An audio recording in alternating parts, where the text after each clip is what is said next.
Let's take a look at some of the stories we are following on the program today, and we'll be looking at some of them in details. Of course, the major talking point between the beginning of last week and the end, and of course all through this weekend, is the conversation around the 60-year age limit for presidential and governorship candidates, which passed second reading. The House of Representatives has passed for second reading a bill seeking to stop anyone above 60 years from vying for election to the offices of the president and governor in Nigeria. If this bill scales legislative scrutiny and is signed into law, President Bola Tinubu, former Vice President Alhaji Atiku Abubakar, and the 2023 presidential candidate of the Labour Party, Mr. Peter Obi, will miss out on the 2027 presidential contest as they are all above 60 years of age. The bill is titled "A Bill for an Act to Alter the Constitution of the Federal Republic of Nigeria, 1999, to review the requirements that qualify a person to be elected as President and Vice President of the Federal Republic of Nigeria, governors and deputy governor of a state of the Federal Republic of Nigeria, and for related matters." Was sponsored by Imo lawmaker Ikenga Ugochinyere. The bill was one of the 31 proposed legislations which scaled second reading during Thursday's plenary. Well, look forward to how all of this will pan out ultimately as we move on to the next story that we're following at this point in time on the show. The House of Representatives also on Thursday passed through a second reading a bill for an act to provide for the office of the Prime Minister as head of government and the office of President as head of state, and to provide for a framework for the mode of election to the said offices and for related matters. Recall that in 2024, 60 lawmakers drawn from different political parties made case for a return to a parliamentary system of government, citing the cost of the presidential model. They subsequently visited notable figures, including the Sultan of Sokoto, His Eminence Saad Abubakar III, former Vice Chancellor of the Okpebholo University, Zaria, Professor Ango Abdullahi, among others, to drum support for the initiative. They also argued that Nigeria recorded her most productive era in the First Republic when it operated a parliamentary system of government. The bill was sponsored by the House Minority Leader, Mr. Kingsley Chinda, and 59 others. The bill advanced further at the House of Representatives on Thursday, scaling second reading.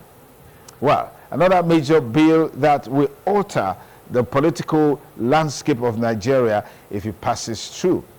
And let's take you to Bayelsa State, where the governor, Senator Doye Diri, has raised concerns over an alleged plot to destabilize the peace of the state, warning that the government will not tolerate any act of political violence. However, the senior special assistant to the Minister of the Federal Capital Territory on Public Communication and New Media, Larry Olayinka, has dismissed Diri's claims as shamefully baseless.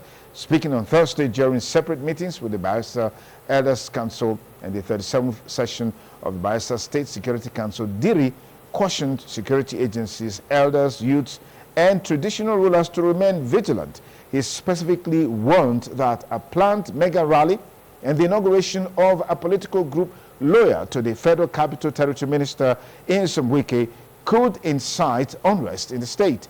We will resist any attempt to import the Rivers State political crisis into Bayelsa State. That's a statement coming from Doye Diri. Take a listen.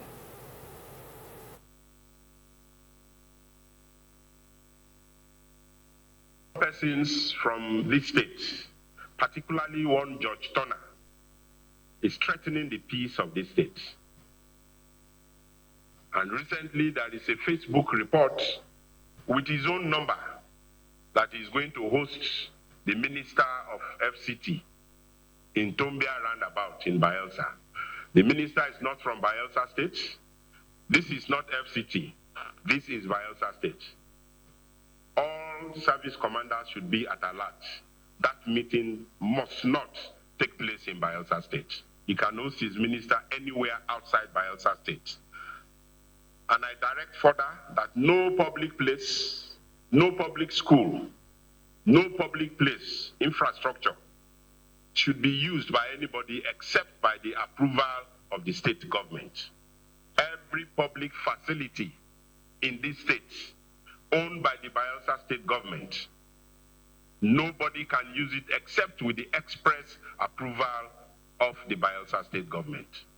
And nobody should import and export insecurity in their states to Bayelsa states.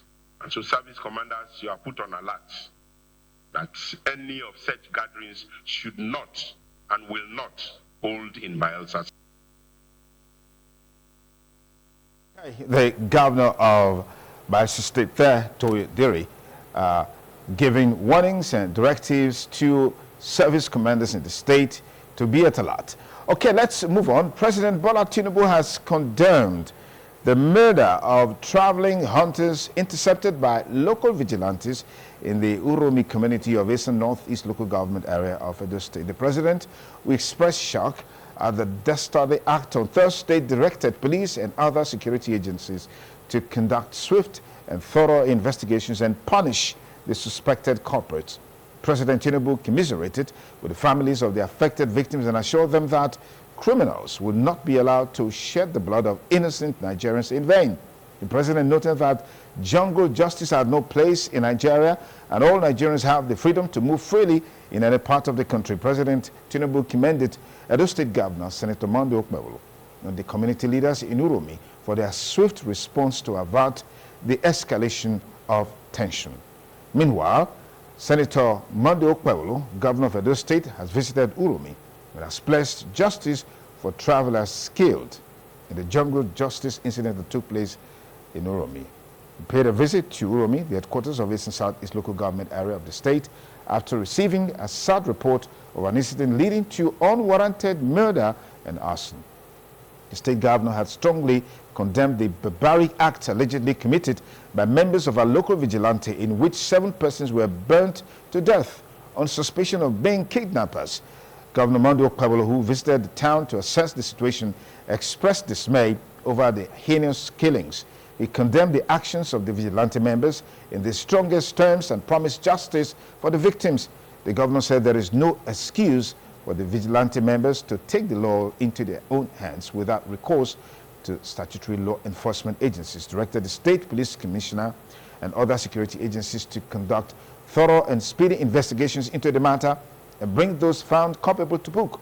He also charged the community to work with the security agencies to fish out the culprits. It's quite sad that this is happening, particularly against the background that in recent times there have been activities of kidnappings and all of that dastardly act in that axis of the city, of the state. And that has brought some sort of discontentment with the system by the residents and the local vigilantes, leading to what has happened. But this is condemnable in strong terms.